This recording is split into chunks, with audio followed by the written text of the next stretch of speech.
Le chapelet, 3e émission, les mystères glorieux, les mystères lumineux. Continuons à égrener notre chapelet avec les mystères glorieux et lumineux en compagnie du Père Osnel. Bonjour Père. Bonjour. Comment peuvent être vécus les mystères glorieux alors que nous n'avons aucune expérience humaine de la gloire divine ? C'est peut-être pour nous aider à l'approcher précisément parce que c'est un mystère de foi. Là, du coup, on est démunis. Personne n'en est jamais revenu, comme disent les gens. Et même Lazare, qui est revenu à sa vie, n'a rien dit apparemment. Et donc, même Jésus n'a pas abordé avec ses disciples précisément la question de l'au-delà, comment est-il fait, comment vous préparez, etc. L'annonce pascale, c'est l'annonce de la résurrection de Jésus. C'est pour nous aider à asseoir notre foi dans le fait que en Jésus nous avons la vie divine, mais asseoir notre foi, ça ne supprime pas l'acte de foi. Il n'y a pas dans la contemplation de la gloire de Dieu de révélation particulière, sensationnelle qui nous serait faite pour éviter de poser l'acte de foi, vous comprenez. Donc les mystères glorieux nous aident à croire en la réalité de la gloire qui nous attend, en la réalité de la vie divine que Jésus nous a communiquée.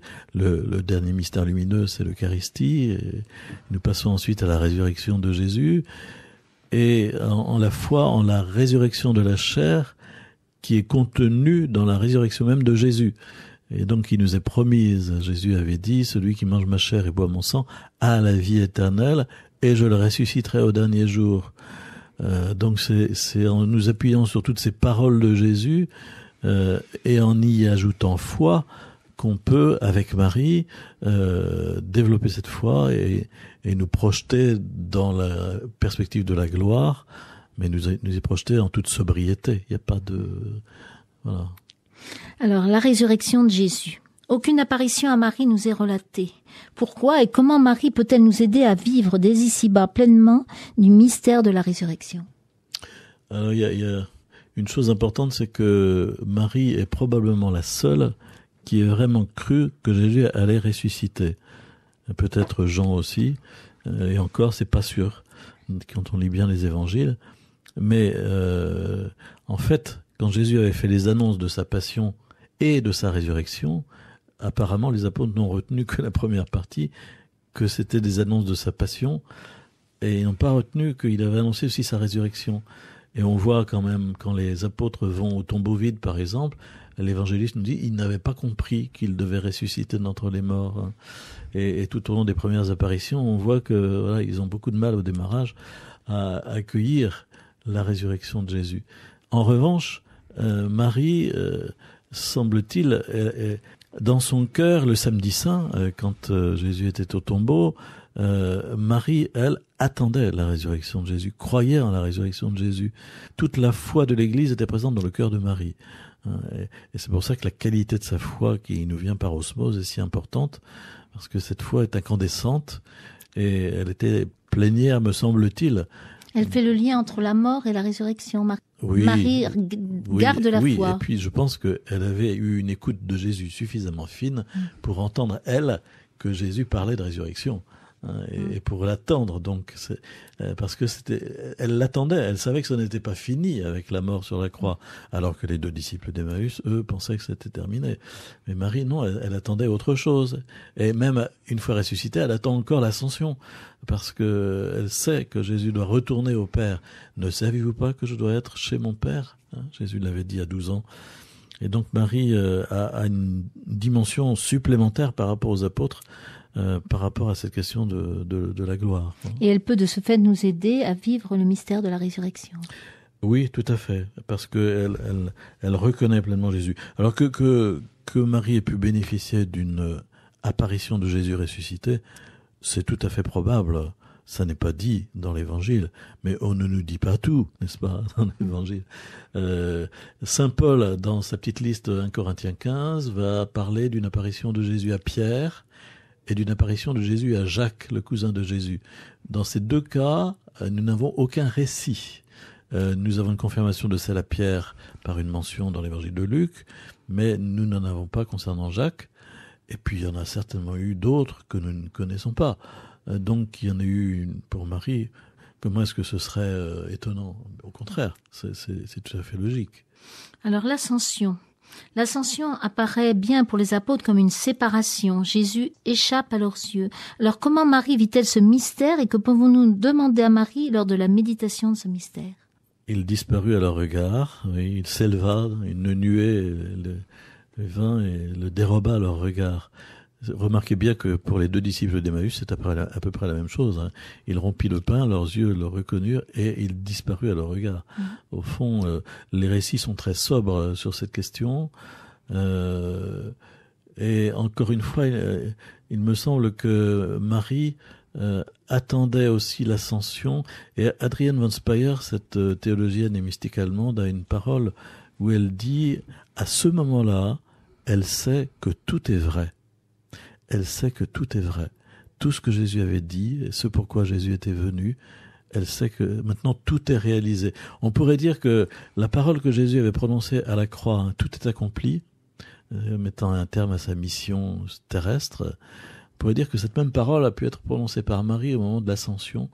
Tout est achevé, tout est accompli. Elle voit de ses yeux de chair son fils exalté dans la gloire de Dieu et disparaître, et elle sait que c'est pour la gloire, elle sait que c'est pas une disparition dans les galaxies ou dans le vide sidéral, mais que c'est pour rentrer dans la gloire de Dieu, premier ressuscité d'entre les morts et pour attirer tous les hommes à lui. Donc elle vit cela intensément, certainement, et elle nous aide aussi à comprendre cet aspect.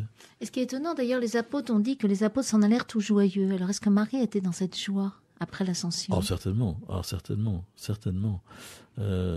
Les apôtres, oui, parce qu'ils commençaient vraiment à réaliser ce qui se passait. Et aussi pour eux. Pendant ces 40 jours, ils ont eu le temps d'accorder leur violon à ce que Jésus leur présentait et de comprendre que c'était une grande joie qui était maintenant à annoncer aux hommes, quoi, hein, la bonne nouvelle, avec cette joie, d'autant plus que Jésus avait annoncé que quelqu'un allait prendre la suite pour la mission, qui était le Saint-Esprit, quoi. Hein. Et il leur avait enjoint de ne rien faire avant d'avoir reçu le Saint-Esprit. Donc ils sont dans la joie parce qu'ils attendent pleinement ce qui va encore se passer. Mais en même temps, ils ont peur. Plus maintenant. C'est au parce début. Qu'ils se réunissent. C'est le soir de Pâques on nous dit qu'ils avaient verrouillé toutes les portes, etc. Ils ont la trouille. Maintenant, on est 40 jours plus tard. Il y a eu toute cette période d'apparition de Jésus, de temps en temps, à quelques-uns ou à beaucoup. Et ils ont pu affermir leur foi en sa résurrection. Ils sont pas encore tout à fait sur la bonne longueur d'onde, puisqu'on nous dit qu'au moment où Jésus va disparaître à l'ascension, il pose encore la question, est-ce que c'est maintenant que tu vas rétablir ton royaume, le royaume d'Israël, etc. Donc il y a encore du chemin à faire, mais en même temps ils ont pleinement progressé. Donc et Marie est au milieu d'eux, c'est ça qui est important. Et Marie est au milieu d'eux. Marie est au milieu d'eux et il y a une joie commune, un cœur commun qui se développe, une prière commune. Prière commune. Le cœur commun s'était déjà développé bien avant, naturellement, mais il y a une prière commune avec cette période de 10 jours entre l'Ascension et la Pentecôte qui prépare à accueillir le Saint-Esprit. Et là, je pense que Marie a dû avoir une place privilégiée, elle qui était pétrie d'Esprit Saint, comme dit Vatican II, dès sa conception. Donc, le Saint-Esprit, elle le connaît. Alors, c'est sur Marie en premier que l'Esprit Saint descend. Alors, quel est le fruit de ce mystère ? Et la récitation du chapelet nous permet-elle cette ouverture à l'Esprit Saint, cette grande ouverture à l'Esprit Saint ? Le Saint-Esprit descend sur la communauté des apôtres réunis, n'est-ce pas ? Il remplit la maison. Il vire des langues de feu, il y a eu comme un vent et qui remplit toute la maison. C'est pas seulement sur Marie. Je pense que Marie aussi a dû accueillir de façon nouvelle le Saint-Esprit. Parce qu'elle était déjà pleine de l'Esprit Saint. Bien sûr. Donc alors qu'est-ce que ça, j'allais dire, la Pentecôte, qu'est-ce que ça lui donne en plus ? Qu'est-ce que ça lui donne ? Ça lui donne peut-être encore une plénitude nouvelle pour sa mission ecclésiale que Jésus lui a donnée à la croix. Voici ton fils. Et qu'elle commence déjà à exercer au milieu des apôtres d'ailleurs. Hein. Elle a maintenant une place maternelle reconnue. Et puis Jean-Paul II va dire, elle demeure une sorte de référence incontournable. Elle demeure la mémoire de toute la vie de Jésus. Et donc elle a une place tout à fait spéciale dans l'Église naissante. Mais c'est sur l'Église, et c'est l'Église que le Saint-Esprit propulse en mission à partir de la Pentecôte. Marie en reçoit sa part pour sa place propre au cœur de l'Église à ce moment-là, qui n'est pas celle des apôtres, qui est celle d'être mère au cœur de l'Église. Voilà. Chacun reçoit sa part d'Esprit Saint pour la mission qui est la sienne. Et Marie peut peut-être nous aider dans ce chemin. Alors Marie nous aide à nous ouvrir à l'Esprit Saint, et de toute façon c'est incontournable, ça encore dans la prière avec la récitation du chapelet, c'est que plus on s'attache à prier avec le chapelet, plus on s'ouvre à l'Esprit Saint. Et plus par osmose, une sorte de survenue de l'Esprit Saint en nous, une sorte d'effusion très douce et très simple du Saint-Esprit qui se fait par cette prière et qui nous ouvre toujours des horizons nouveaux. Et ça, c'est vraiment, moi personnellement, une réalité qui m'a marqué dans la récitation du chapelet, c'est que on y reçoit une effusion du Saint-Esprit, qui n'est pas fracassante, qui est douce et tranquille, mais qui nous fait cheminer au jour le jour dans l'Esprit Saint pour vivre de Jésus. Alors l'Assomption de Marie. Marie entre dans la gloire de son Fils, vision béatifique pour son âme, glorification dans son corps de vierge et de mère. Alors ce mystère va-t-il aviver en nous notre soif du ciel ? Espérons. Déjà, il faut comprendre effectivement de façon correcte l'Assomption de Marie comme vraiment le passage vers le Père avec son corps. Peut-être aussi comme la façon dont la mort était située au point de départ pour l'humanité, à savoir que il n'était pas prévu que l'homme demeure sur cette terre éternellement, mais qu'il devait passer dans la gloire, non pas dans la séparation du corps et de l'âme tragique et douloureuse telle que nous les connaissons, mais par une assomption telle que Marie a pu la connaître. Peut-être que Marie est morte aussi, mais pas de façon douloureuse comme nous le vivons, d'une autre façon. En tout cas, son corps n'a pas connu la corruption et elle est rentrée dans la gloire de Dieu avec son corps. C'est ce que, du moins, croit l'Église catholique à travers le dogme de l'Assomption. Donc, nous aidons Marie nous demandons à Marie, de nous aider à croire en notre propre résurrection charnelle aussi, que nous recevrons un corps glorieux comme elle l'a reçu elle-même dans son passage vers la gloire. C'est cela qui est contenu aussi dans ce mystère de l'Assomption. Alors le couronnement de Marie dans le ciel, c'est peut-être, je pense, un mystère un peu difficile. Qu'est-ce que signifie ce mystère-là ? Et comment Marie peut-elle exercer sa régence sur notre vie ? Il me semble que le pape Jean-Paul II dit que Marie a reçu de Jésus à ce moment-là comme une sorte de consécration de ce grand service qu'elle avait toujours vécu à ses côtés tout au long des 33 années et plus, ce grand service. Et donc elle est reine à côté du roi, elle est dans la gloire, reconnaissant cette position qui est la sienne.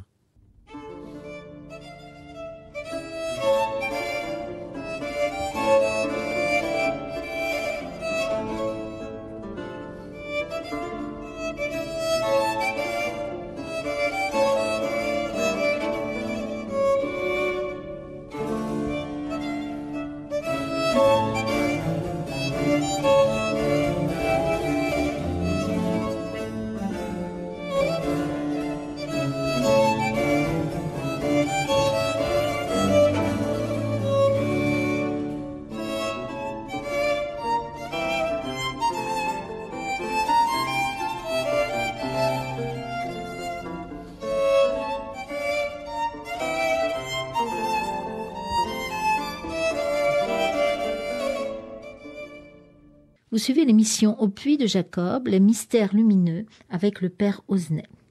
Alors les mystères lumineux, comme nous l'a dit le pape Jean-Paul II, c'est repartir du Christ. Donc le but des mystères lumineux n'est-il pas une méditation sur la vie du Christ ? Oui, on dit que Jean-Paul II a rajouté une série de mystères. C'est à la fois vrai et pas tout à fait juste, parce qu'il y a longtemps qu'on s'était aperçu qu'il manquait quelque chose dans les 3 séries de mystères, puisqu'on n'y faisait jamais allusion aux 3 années de l'Évangile, si vous voulez. Et donc, bien avant déjà, un certain nombre de théologiens et de mystiques s'étaient penchés sur cette question, avaient proposé aussi des mystères nouveaux bien avant Jean-Paul II. Et Jean-Paul II était conscient lui aussi de cette chose, donc il a avalisé un certain nombre de travaux qui avaient été faits avant lui. Et dans sa lettre, par exemple, il dit que la dimension de lumière, le mystère du Christ est lumière, il est la lumière du monde, et cette dimension est particulièrement visible, dit-il, durant les années de sa vie publique, lorsqu'il annonce l'évangile du royaume. Si l'on veut indiquer à la communauté chrétienne 5 moments significatifs, mystères lumineux, de cette période de la vie du Christ, il me semble que l'on peut les mettre ainsi en évidence. Premièrement, au moment de son baptême au Jourdain. Deuxièmement, dans son auto-révélation aux noces de Cana. Troisièmement, dans l'annonce du royaume de Dieu avec l'invitation à la conversion. Quatrièmement, dans sa transfiguration. Et enfin, cinquièmement, dans l'institution de l'Eucharistie, expression sacramentale du mystère pascal.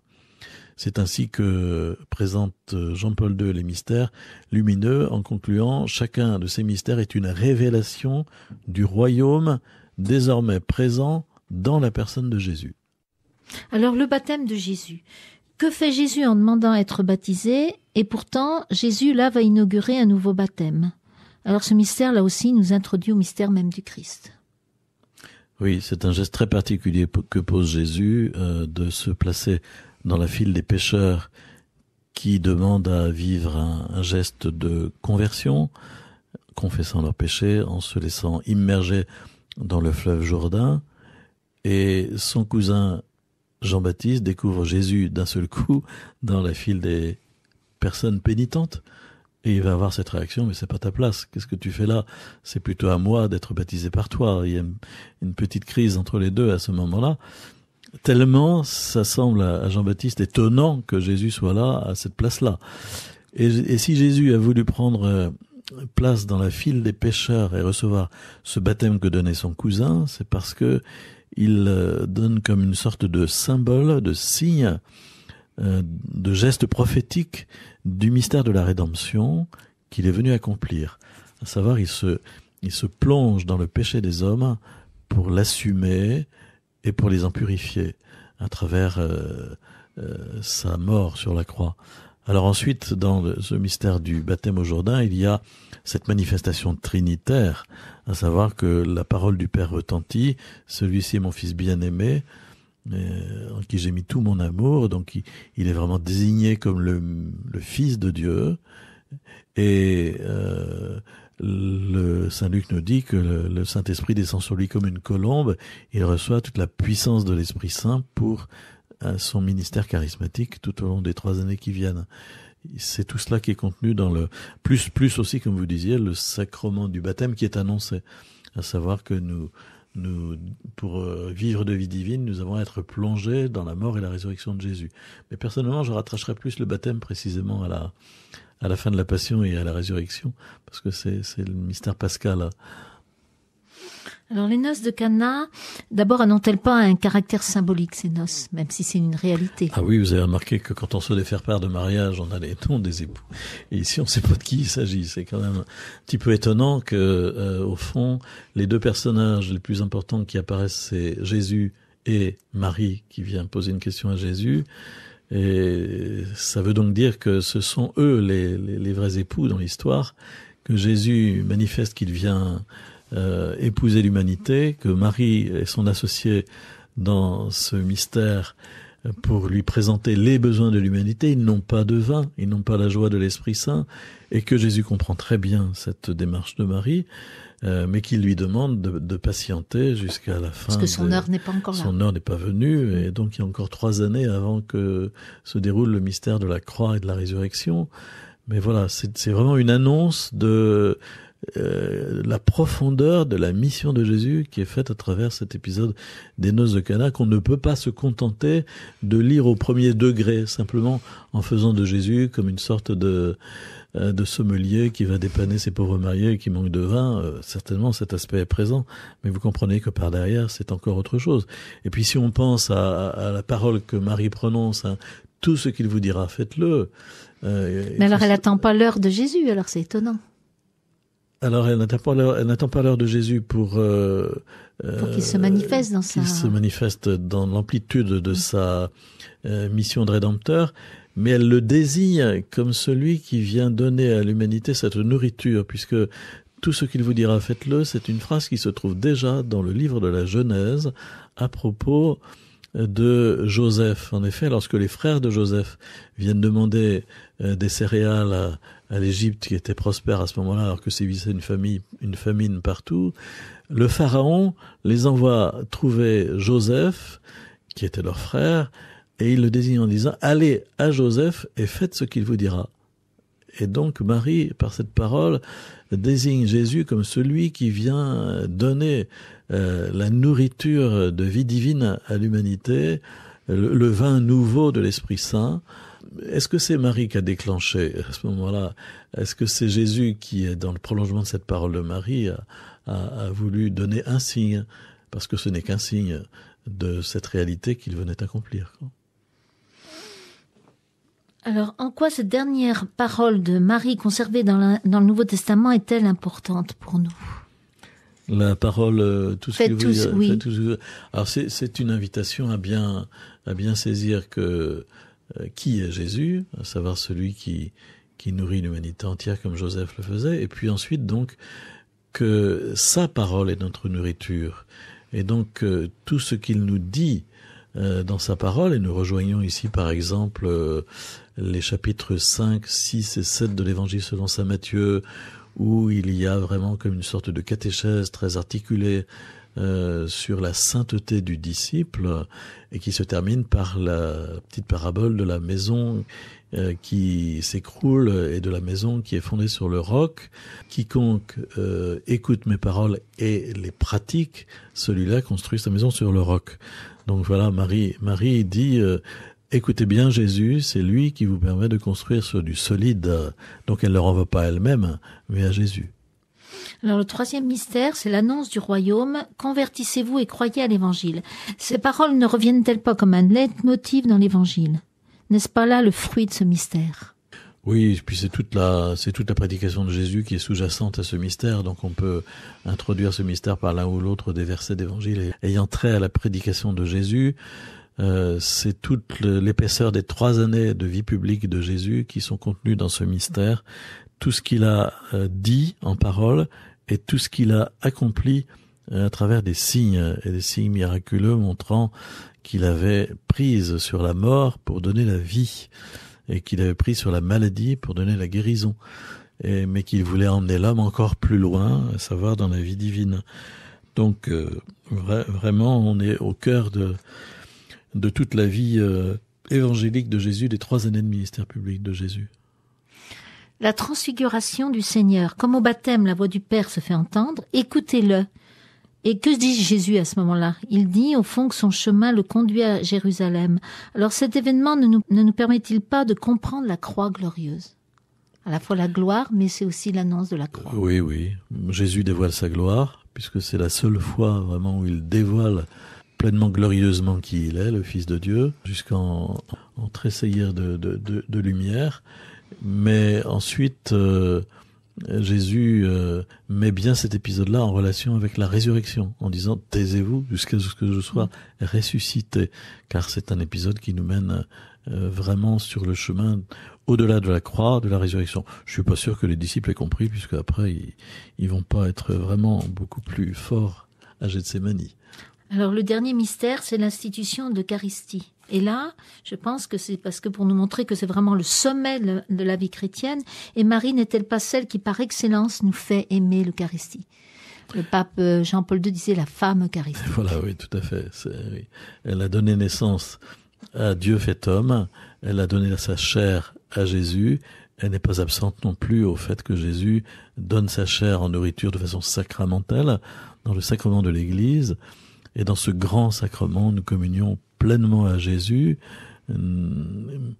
Impossible de le bien comprendre sans Marie. Impossible de faire l'impasse de Marie pour parler de l'Eucharistie. Précisément, Marie renforce notre foi en l'Eucharistie quand nous prions avec elle en méditant sur ce mystère. Donc on voit comment Marie nous rejoint sur les chemins de l'Église aujourd'hui, les points de présence de Jésus à travers les sacrements de l'Église. Alors merci Père de nous avoir aidés à méditer le chapelet. Vous avez participé à 3 émissions, je rappelle le titre. Première émission, le chapelet en général, comment dire le chapelet. La deuxième émission, les mystères joyeux et mystères douloureux. Et la 3e émission, les mystères glorieux et lumineux. Merci Père. Au revoir.